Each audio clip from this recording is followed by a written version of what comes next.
We are not interested in fighting with Pakistan. हम बिना जंग लड़े ही इतना प्रेशर डाल सकते हैं पाकिस्तान को, जिसको कहते हैं कि अंदर से चरमरा जाए बिल्कुल। एंड इंडिया, मैं आपको बता रहा हूं, India will do everything in its power. जैसे एक बार आपकी शो में मैंने पहले भी बोला था, आपको आईएमएफ से लोन अगर आपको चाहिए, आपको जरूर मिलेगा। अगर आपको अक्टूबर में चाहिए तो आपको फरवरी में मिलेगा, लेकिन लोन पूरा मिलेगा आपको। आपको $1.5 अरब चाहिए, पर आपको चाहिए था अक्टूबर में। लेकिन बाकी आपने इतने कर्ज ले लिए बीच में 4 महीने में कि जब फरवरी में आपको आईएमएफ का लोन मिला तो उस $1.5 अरब की वैल्यू कुछ नहीं रह गई आपके लिए, और लोन भी मिल गया आपको, आपके ऊपर सर पे एक लोन भी चढ़ गया, लेकिन उसकी वैल्यू, क्योंकि आज मुझे ₹100 चाहिए, आप मुझे 10 दिन के बाद देंगे तो उसकी कोई वैल्यू नहीं है मेरे लिए। और कहने को आपने ₹100 दे भी दिए मुझे, लेकिन मुझे आज चाहिए, क्योंकि मेरे सर पे आज कर्जदार खड़े हैं, मेरे लोग आज भूखे हैं, मुझे अपने परिवार वालों को आज रोटी देनी है, मुझे 10 दिन के बाद रोटी नहीं देनी है उनको, मुझे आज रोटी देनी है। तो ये सब, जैसे एफएटीएफ का मामला आपने बोला, शुरू में आपने बोला था एफएटीएफ का मामला, ये सब होगा, ये सब भारत, इसमें कितना भारत इन्वॉल्व है मैं ये नहीं कह सकता, लेकिन इतना मैं जानता हूं कि भारत हर लीगल तरीका, हर इंटरनेशनल तरीका इस्तेमाल करेगा, जिसको कहते हैं ना चूड़ियां कसना, धीरे धीरे टक टक टक टक, पूरा भारत इस्तेमाल करेगा मैक्सिमम किस तरीके से, और ये होगा, ये डिप्लोमेसी के तहत ही होगा, इसमें there is no military action involve, it is all diplomacy. लेकिन ऐसा करना तो नहीं चाहिए भारत को, इसलिए कि जब कोई बड़ा हो रहा होता है या आगे बढ़ रहा होता है, चाहे वो कंट्री हो या कोई इंसान हो, कोई इंडिविजुअल हो, तो अगर कोई उसको अपने से कमजोर नजर आ रहा है, किसी वक्त कोई मुश्किल में है, उसको उस वक्त और दबाना मेरा नहीं ख्याल कि ये सूट करेगा भारत को। आरजू जी, ऐसा है कि पाकिस्तान जो करता है वो करना बंद कर दे, भारत ही करना बंद कर देगा।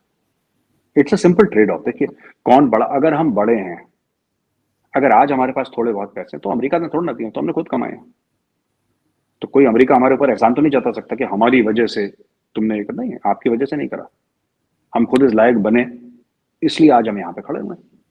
लेकिन fact of the matter is also this आरजू जी, कि अमेरिका को एक बात समझ लेनी चाहिए अब, और पाकिस्तान को भी समझ लेनी चाहिए, ठीक है, पूरी दुनिया एक बात समझ ले कि भारत को अगर, देखिए बात पता क्या होगी, हमें पता है कि जितने भी खालिस्तानी एलिमेंट्स हैं वो आईएसआई फंडेड है, ठीक है, हम कुछ नहीं कर रहे हैं उनको, ना उनको मरवा रहे हैं, ना कुछ कर रहे हैं, वो दंदनाते रहते हैं कनाडा में, लंदन में, ठीक है, कुछ नहीं होगा। लेकिन पाकिस्तान 6 महीने और एफएटीएफ में चला जाएगा, आप सपोर्ट करिए, 6 महीने और एफएटीएफ में चला जाएगा, 1 साल के बाद आपको आईएमएफ का अगली खेप मिलेगी।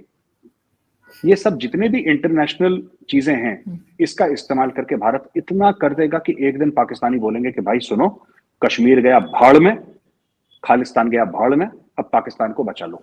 भारत आपको तब तक धकेलता रहेगा जब तक आप इस नहज में न पहुंच जाएं कि जब हर एक 22 करोड़ में से हर एक पाकिस्तानी ये बोले कि बॉस गड्ढे में जाए कश्मीर हमारी तरफ से, कल जाता है आज चला जाए, आज जाता है अभी चला जाए, हमें अपने मुल्क को बचाना। और भारत करता रहेगा, मैं आपको बता रहा हूं, ऐसा मुझे किसी ने बोला नहीं है, ये मेरी अंडरस्टैंडिंग है, ये मेरी अंडरस्टैंडिंग है। प्रेशर होता रहेगा, धीरे धीरे बढ़ता रहेगा, और आपको पता भी नहीं लगेगा, because this is called incremental pressure.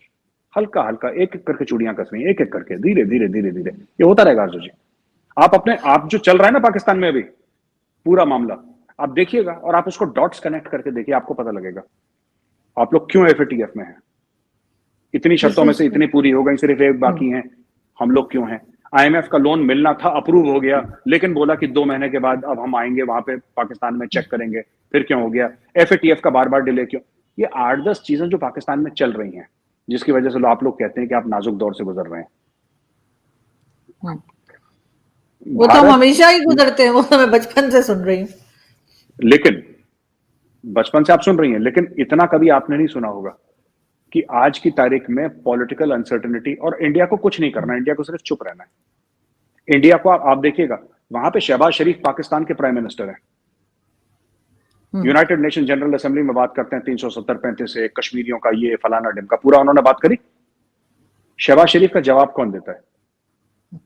Foreign office का एक जूनियर अधिकारी, एक जूनियर अफसर।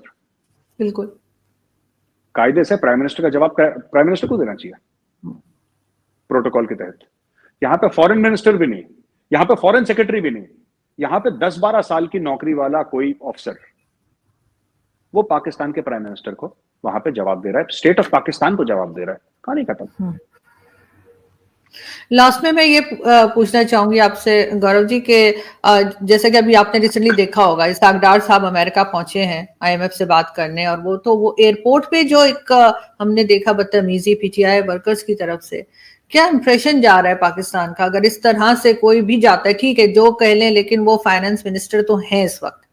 इस किस्म का बिहेवियर क्या शो करता है, इंप्रेशन क्या देखिए, जाता है? बात यह है कि इमरान खान ने लोगों को जिहाद पे लगा दिया।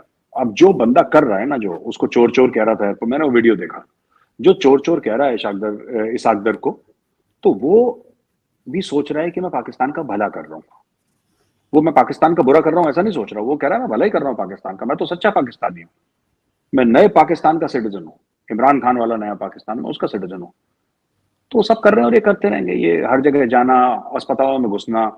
ये तो जो नवाज शरीफ की वाइफ थी वो आईसीयू में थी, आईसीयू में घुस गए थे लोग, तो पीटीआई वाले अपने फोन का कैमरा ऑन करके डॉक्टर के गाउन पहन के ये आईसीयू के अंदर घुस गए थे। उसकी रिकॉर्डिंग कर ली।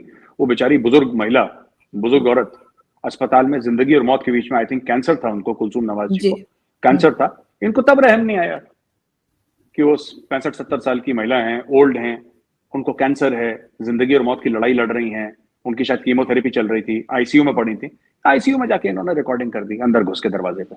ये देखिए, बात यह है ना कि इससे सिर्फ पीटीआई नहीं, बात सिर्फ पीटीआई नहीं, पूरा जो एक माशरा है उसके कैरेक्टर के बारे में पता लगता है कि किसी भी लेवल पे जाके, आप तो आप पीटीआई की बात कर रहे हैं तो मैं पीटीआई का नाम लेके बोल लेता हूं कि किसी भी लेवल पे जाके गिर के जो अपना सियासी फायदा है, इमरान खान तकरीबन 4 साल प्राइम मिनिस्टर रहा, तकरीबन 4 साल। आप किसी पीटीआई वाले को पूछिए, पीटीआई वाला कसम खा लेगा कुरान शरीफ पे हाथ रख के कि अगर इमरान खान 5 साल रह जाता, बस पूरे अपने 5 साल कंप्लीट कर देता, तो सीपैक भी कंप्लीट हो जाता, पाकिस्तान सुपर पावर भी बन जाता, इंडिया कश्मीर इस्लामाबाद में आके हैंड ओवर करता उसके कागज, अमेरिका घुटने टेक देता। वो मानते हैं ये सब चीजें, वो मानते हैं उसको। अगर सीपैक आपके ख्याल से, सीपैक आपके ख्याल से अब बंद हो गया है, दोबारा नहीं है कुछ कर पाएंगे, अब सीपैक स्टार्ट नहीं होगा? मैं ये नहीं कह सकता, हो सकता है सीपैक स्टार्ट हो जाए। ये डिपेंड करता है आरजू जी की एपेटाइट कितनी है चाइना की, ठीक है? ठीक। चाइना की एपेटाइट कितनी है ये डिपेंड करता है। अगर चाइना चाहेगा, क्योंकि देखिए चाइना तो सीपैक चला रहा है, पाकिस्तान तो नहीं चला रहा, तो अगर चाइना चाहेगा तो सीपैक करेगा, अगर चाइना नहीं चाहेगा तो नहीं करेगा। आज की तारीख पे थोड़ा सा मुश्किल है, लेकिन मैं नामुमकिन नहीं बोलूंगा, थोड़ा सा मुश्किल है। पर चीन के लिए ऐसा भी नहीं, चीन ने पूरा बेल्ट एंड रोड इनिशिएटिव पे दुनिया भर में पैसा डालना बंद कर दिया, पैसा डालना बंद कर दिया। क्यों जा रहे हैं अमेरिका के पास, क्यों जा रहे हैं? क्योंकि इनको असली कहानी तो इनसे पूछिए ना, आपके फौजी हैं खाकी वर्दी वाले। लेकिन बाजवा साहब का तो हमेशा से झुकाव जो अमेरिका की तरफ रहा है, पहले भी जब इमरान खान थे, इमरान खान चाइना करते थे, ये अमेरिका की तरफ बोलते थे। देखिए बात ये है कि सिर्फ बाजवा साहब का नहीं, आपकी पूरी एस्टेब्लिशमेंट अमेरिकन है। हमीद गुल साहब ऑन रिकॉर्ड हैं ये कहते कि पाकिस्तान का आर्मी चीफ वॉशिंगटन में डिसाइड होता है, वो इस्लामाबाद में डिसाइड नहीं होता। ये तो इमरान खान को गलतफहमी है, ये बच्चा है, ये इसको आर्मी चीफ बनना चाहिए, उसको आर्मी चीफ बनना चाहिए, ये भी बचपना कर रहा है और शहबाज शरीफ भी बचपना कर रहा है।